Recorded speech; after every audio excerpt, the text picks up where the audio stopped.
Hello, this is Aaron from AaronOnAutos.com, and today we're sitting in a 2019 Lexus UX250h. I have to look at the paper because, all these luxury car companies, they like to use these names that are just a lot of letters and numbers. So, UX, that means small utility, I guess? I don't know. But the 250h, that I do know. 250h means it's a small displacement hybrid. That's where the H comes in. So this is a beautiful little car. Beautiful, beautiful little car. It's, I guess, technically a crossover. It is in a beautiful, wow, I love this color. They call it Nori Green Pearl. It is a wonderful color. So great. Other than that, basically, you have a 2-liter 4 underneath the hood and hybrid stuff. So it gets like a gajillion miles a gallon. EPA rates it at 41 on the highway, or 38 on the highway, 41 in the city, 39 overall. Wonderful car. Drives remarkably well. So I'm supposed to be talking about the interior, not, the drive quality. I'll get into a full review of this if I can soon enough. So over here, we'll just get started and see. Here you have your mirrors. Over here you have door locks that locks the windows, and this is the windows. They're all automatic up and down. They didn't bother labeling it because all of them work the same. Up here you have a vent, and then you see some stuff. So there's your dimmers for the dash, and then there is the odometer and trip settings. I put almost 200 miles on this. I will have put 200 miles on it by the time I park it for good. I'm at 197 right now, and it's just wonderful to drive this car. Down here you're seeing, if I can find it, here's your fuel port.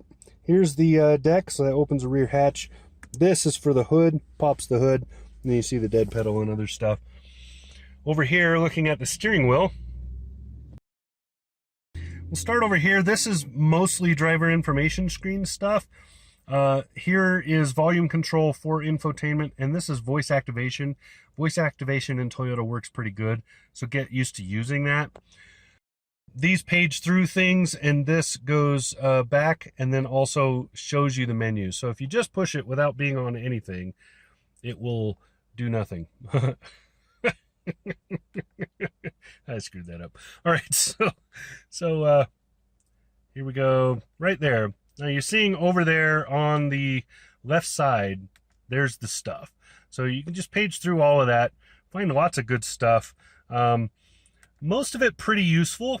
So if you page through the menu here, you can see a whole bunch of stuff you can set.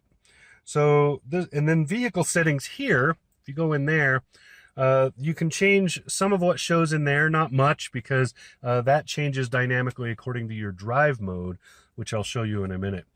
But you can change a few things just throughout the car. I've been using this energy monitor a lot to watch how the battery is getting charged and so on. Right now it's sitting running entirely on battery. You can see the EV mode down there. So pretty cool, and it just takes some experimentation to get used to those. Over here, and it's different because it's a hybrid. It would be different in the regular gas version. Over here you have cruise control stuff for the most part. This skips tracks and or stations. This chooses what sound mode you're going to be in. So say satellite radio versus FM versus streaming off your phone. This turns on the cruise control. Here's your settings. This sets the distance, and then this is the lane keeping, and that's cancel. Pretty straightforward and easy. Doesn't take a lot of learning to understand it. I'm glad they got rid of the dongle. I hated the dongle. Over here, I can get it to stay focused. There we go. Washers and wipers. So this twisting this does the back and forth for mist, and then you can see what the settings are if you go up and down and so on, and this is the speed right there. You can see auto mode, first one down. So you go like that, now you're in auto mode. There is no indication you're in auto mode, and then all the way up does a quick once off, right? So there you go. I've been leaving it in auto, and it does a pretty good job figuring out what to do with itself is the way to put that. Over here, Jeez, why is it having such a hard time focusing? I just cleaned the lens. Probably got a smudge. Okay, over here, lighting. So you can see right there it's on auto, down there it was on daytime runners, and then here's your fog lamps. So you just run this for the fog lamps like that, and brights and so forth are the usual back and forth and so forth, and you have signal turns going up and down. The automatic lighting is that button on the end. So that turns on and off automatic high beams. Now, and you'll see, by the way, that's why it's right there, because that's the indicator. So right now they're on, right now they're off. There. I knew I should have pointed that out. Now let's look at the cluster. So over here I showed you what's going on there. You can go through some menus. The menu symbols are up here. You can just go through the menus going back and forth on the steering wheel control. Down here you can see what my trip is. That's trip A, there's trip B and so forth. You use the odometer trip button. Also over on the left. Here is the power consumption. So the middle shows you speed, this shows you your gearing, and then this shows you whether or not you're using power, driving with balanced power, or charging the brakes, charging the battery, say you're slowing down, stopping, etc. Over here, engine heat. Down here is fuel. So this was full when I left at 0 miles on that. So I did my fuel economy testing and then reset the odometer again. So this is miles after about 40, almost 50 miles, because it's 22 something for my in-town test, and a little over 25 miles for my highway loop. So that's the fuel economy numbers that I got. I'll show those on here across the screen. And then you have your drive modes. So sport mode looks like this. So it changes to a traditional tachometer. I don't know why, but it does. And it goes red because that's what you have to do in sport mode. In normal mode, that's what we were in before. Eco mode is like this. Really not a whole lot of difference as far as visual, but you do see the eco symbol pop up over there. To change those, you're using this. Looks like a motorcycle handle, but you're twisting this knob. So up for sport, push it in for normal, go down for eco mode. Going over here, this side has another right, but it doesn't actually twist. All you do is push that and it turns off traction control, and or turns it back on. It's toggle. So that's what you got. Down there's the push button start. Up there is infotainment. So right now it's a little bit. I hit the main menu button, so what's supposed to be lit up is across the bottom. It's not coming through the screen very well that I can see, but here you go. It's the usual Lexus N form, so kind of hokey to use, but better than it used to be, a little, but still not great. I'm not a big fan of the Lexus infotainment system. Most of the luxury car makers drop the ball when it comes to infotainment. That's been my assessment overall. But I will show you a couple things. Here's the apps. You can page through them. Over there you can see a map. There's several things you can do. This is the touchpad interface. I'll show you that touchpad right there. So you just move your finger around, you push it down to select, or you can use these buttons here for different. Like I said, it's going to take time to learn how to use it, and it's not going to be a fun time because it's not intuitive. But that's what you got. And then it's a luxury car, so there is an analog clock. It is not a touchscreen. I'll point that out. So down here you got your vents, and then see right there, that's the Dukes lights.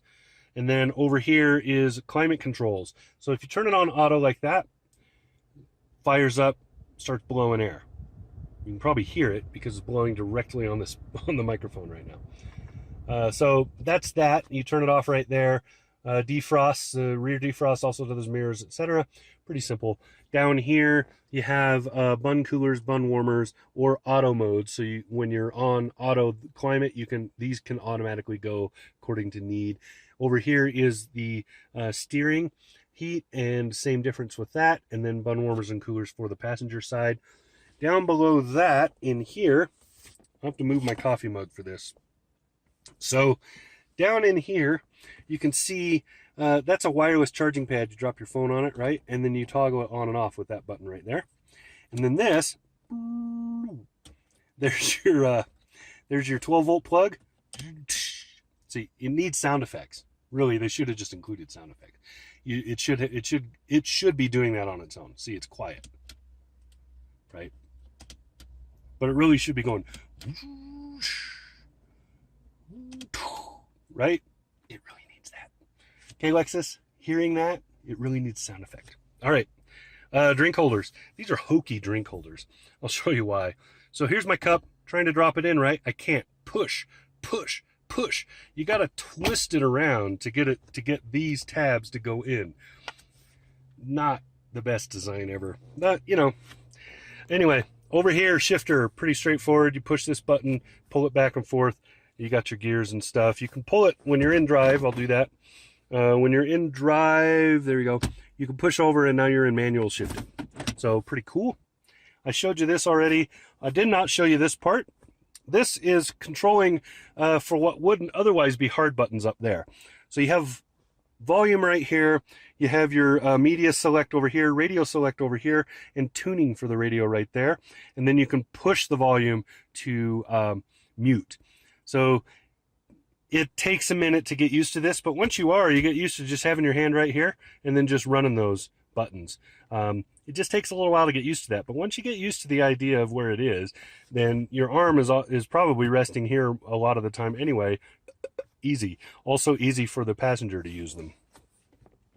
Over here, I have a bunch of junk in this storage bin, but here's the storage bin. It's pretty decent size, but not great, but good size for the car. And then when you open this flap, here you see there's a aux port there and a couple of USBs.